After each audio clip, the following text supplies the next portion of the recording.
Hello everyone, Kelvinator here and welcome to another video about MFL. Today I want to talk about player fatigue and also different rotation strategies.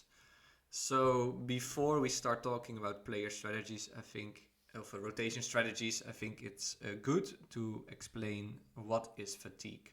So let's go to my best club, Casablanca Corsairs, look at tactics and then check out the fatigue.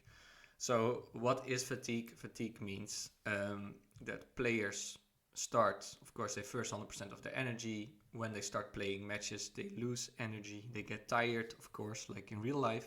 They can't play all the matches. Then they get really tired as the season progresses. So what do we know about fatigue is that we don't really know by how much percent the player performance goes, deteriorates. We do know with, let's say, text, a slight indication. So when they are 100%, it says fresh, peak condition, ensuring optimal performance on the field. Let's say, who's my most fatigued guy? 89% at the moment. And he says fit, ready to go, experiencing minimal decline in performance. And of course, when they reach a certain level, like 80%, 70%, you'll see other text that says, okay, tired, significantly decreases performance, etc. So the more matches they play, of course, energy levels will go down and this will affect their performance. We don't really know how exactly, but the text gives an indication.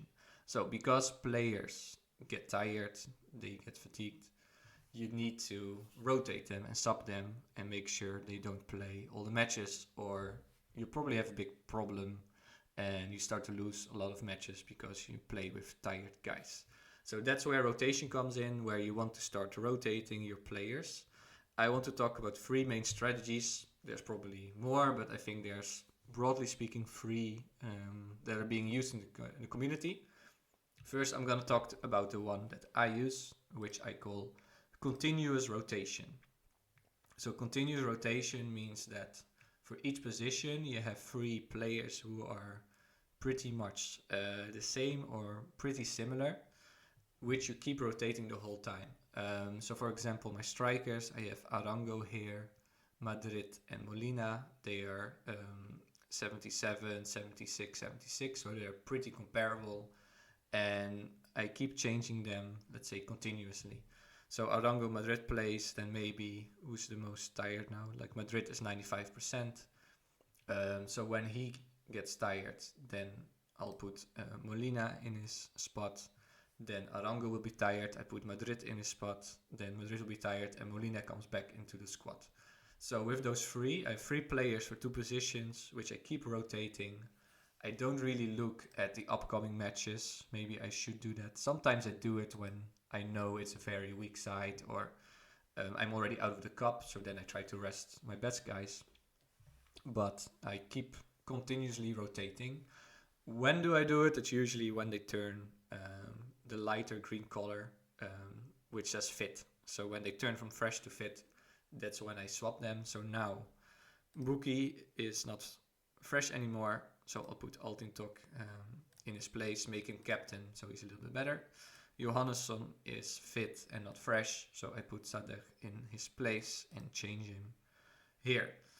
Then I'll save it and they're ready to go. So that's a pretty quick way. So the advantage of the system is that it's pretty quick, especially if you have 7 teams like me, maybe even 15. It's a pretty quick way.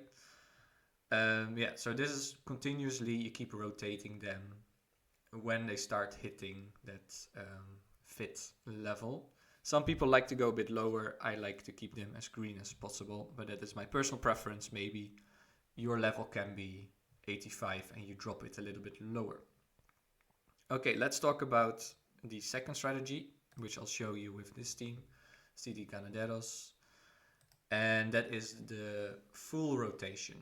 So this means that you always play matches with your strongest 11, your best 11. This is the best 11 for the CD Ganaderos team. You see there's a couple of guys being a bit tired, but that is because I used the continuous rotation.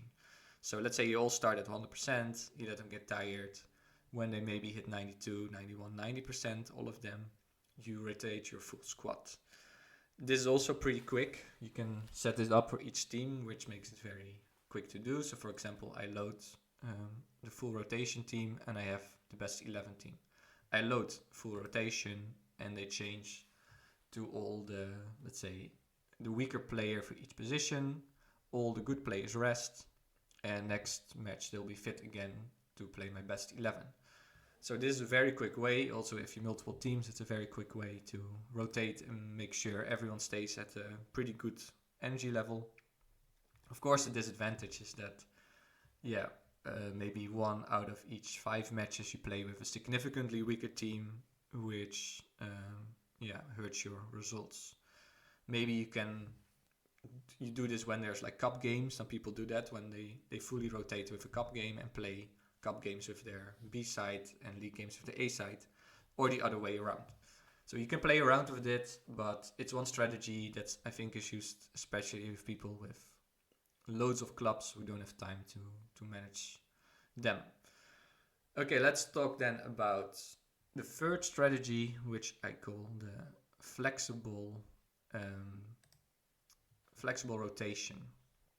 So flexible is that maybe you try to combine the strategies to continuous, the full rotation, and you really try to look ahead and be flexible with who do you play and when.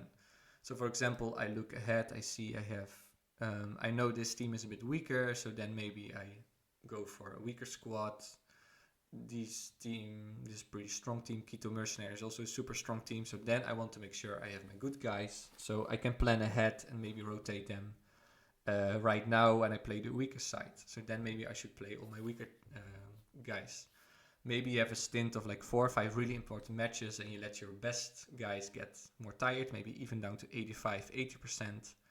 You're willing to do that in order to get the maximum out of those matches if you think fatigue doesn't impact it that much. And then you fully rotate when the weaker side appears again. So you combine different strategies. You're flexible depending on your schedule. Are you already kicked out of the cup or not?